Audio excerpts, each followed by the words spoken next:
Good morning बच्चों, welcome back to my channel NEET biology with Deepti.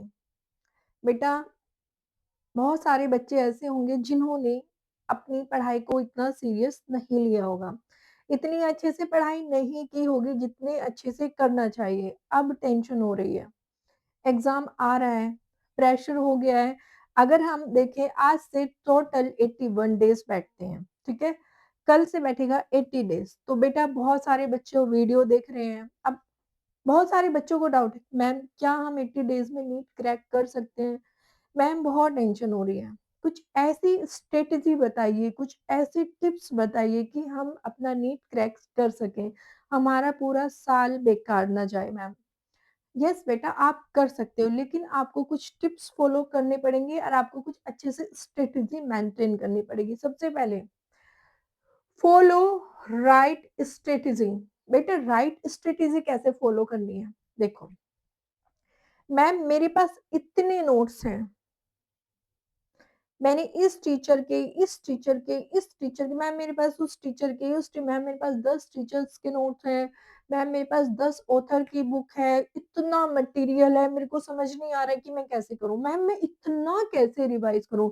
चलो ma'am, मैं एक काम करता हूँ, एक एक बार में सब ऑथर की बुक पढ़ लेता हूँ। एक एक, आज मैंने इस टीचर के नोट्स देख लिए, कल मैंने इसके देख लिए, परसों मैंने उसके देख लिए। This is the wrong way students, completely wrong way. आपको क्या करना है? देखो, आपको लिमिटेड सोर्स रखना है।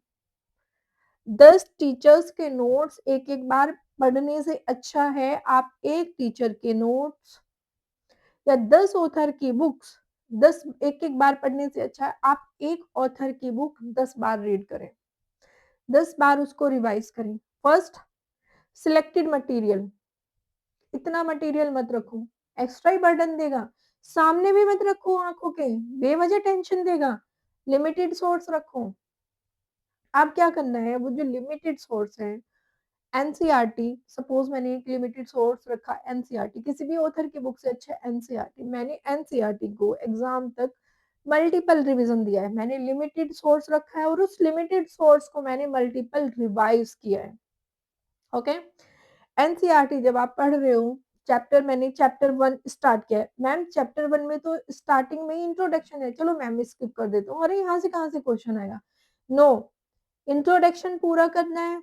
जितने फैक्ट्स हैं, चाहे वो साइंटिस्ट के नेम है, चाहे वो ईयर है, ठीक है, चाहे वो कोई टर्म है, चाहे वो कोई पैराग्राफ है, चाहे एग्जाम्पल है, जो फैक्चुअल चीजें है ना, फोकस करना है। एक अलग से छोटी सी बुकलेट बना लेनी है। मैम मैं ये पढ़ रहा था, अच्छा ये वाला साइंटिस्ट आया, ओके मैम, 1 मिनट, एक बेटा 10 सेकंड लगते हैं उसको अलग बुकलेट में लिखने में।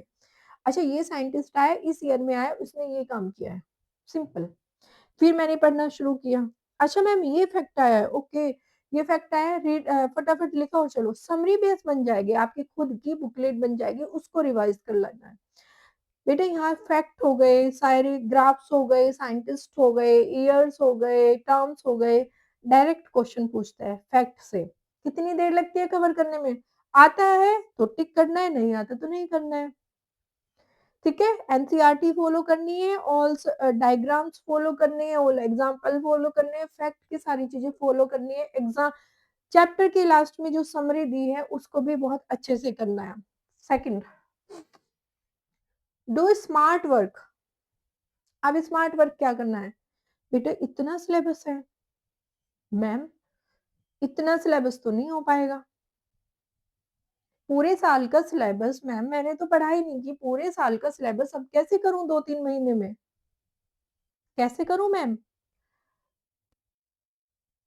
क्या करना है, जो हाई वेटेज चैप्टर्स हैं, हाई वेटेज टॉपिक्स हैं, मैंने एक पूरी प्लेलिस्ट करवाई है 11th क्लास के पूरे high weightage topics wise with PYQ, और ऐसे 12th का कराया, पूरा लिस्ट बनवाई है, वो भी कर सकते हो। और मैम की टॉपिक वाइज पीवाईक्यू सीरीज चल रही है जिसमें ओनली हाई वेटेज टॉपिक्स को मैम कवर कर रही है, वो भी फॉलो कर सकते हो।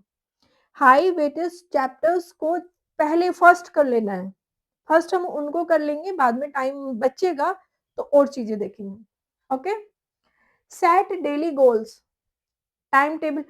मैम आज मैंने रात को पढ़ाई की, कल मैंने दोपहर को करी, फिर मैंने शाम को करी। मैम प्रेशर जा रहा है, समझ नहीं आ रहा है, दिन का पता ही नहीं चलता है।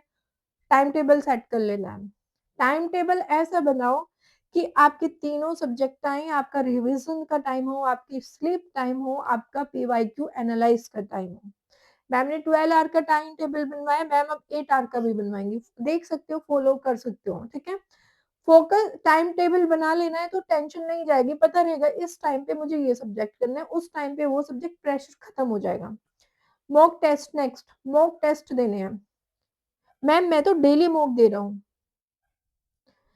इस मॉक में मैम 100 में से 80 क्वेश्चन 80 मार्क्स आए हैं, उस वाले मॉक में 100 में से 60 मार्क्स आए हैं। बेटा मार्क्स पर फोकस नहीं करना है, ज़्यादा मार्क्स आएँगे ओवर कॉन्फिडेंस हो जाओगे, मेरा तो हो ही जाएगा, मुझे क्या ज़रूरत है रिवाइज़ करने की, मेरा तो हो ही रहा है, मुझे क्या ज़रूरत है पढ़ने की? नो। मैम मेरा तो हो ही नहीं रहा है, डिमोटिवेट हो गया हूँ।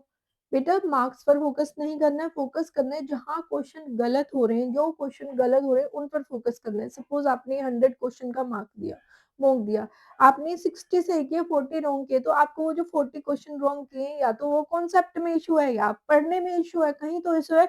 आपको वो जो 40 क्वेश्चन रॉन्ग हुए, फोकस उन 40 क्वेश्चन्स पर करना है, एक अलग से बुकलेट बना लेनी है। जिस टॉपिक से सपोज़ मैंने सेल का क्वेश्चन गलत किया, तो मैं क्या करूँगा, वो जो बुकलेट बनाऊँगा उसमें सेल लिखूँगा, सेल के नोट्स खोलूँगा, अच्छा मुझे ये नहीं आ रहा है, ये नहीं आ रहा है, ये नहीं आ रहा है, सब समरी के रूप में उसमें लिखूँगी। गाथा नहीं लिखनी है, नो गाथा नहीं लिखनी है। जो आ रहा है वो नहीं लिखना है, जो नहीं आ रहा है ओनली बस वही लिखना है। जो नहीं आ रहा है वो लिख लिया और उस नोटबुक को रिवाइज़ कर लेना है, करते रहना है उसको। तो एक मॉक में आपने अपने 40 कॉन्सेप्ट रेडी किए, नेक्स्ट मॉक में हो सकता है आपके 5 मार्क्स बढ़ जाएँ तो आप 35 कॉन्सेप्ट आगे रेडी करो, धीरे-धीरे आप देखोगे आपका मॉक में स्कोर जाएगा और आपके कॉन्सेप्ट रेडी होंगे, आपके चांस बढ़ेंगे। टाइम टेबल फॉलो करना है, कोई प्रेशर नहीं लेना है, थिंक पॉजिटिव सोचना है, सब कुछ अच्छा होगा, रिजल्ट में फोकस नहीं करना है, बस अपना 100% देना है। मैम जितना टाइम बचा है, मुझे अपना 100% देना है, जो होगा देखा जाएगा। टेंशन नहीं लेना, अभी प्रेशर लोगे टेंशन हो जाएगी। टेंशन हो जाएगी तो स्कोर ही डाउन जाएगा, हेल्थ डाउन जाएगी, तो अभी मत सोचो। रिजल्ट का मत सोचो, अपना 100% दो, अपना मेंटली सैटिस्फैक्शन होना चाहिए। मैम जो होगा देखा जाएगा, लेकिन मैंने अपना 100% दिया है। लापरवाही नहीं करनी है, अपना 100% देना है, अगर लापरवाही नहीं करोगे 100% दोगे तो टेंशन नहीं होगी। ओके बच्चा, good luck for your exam.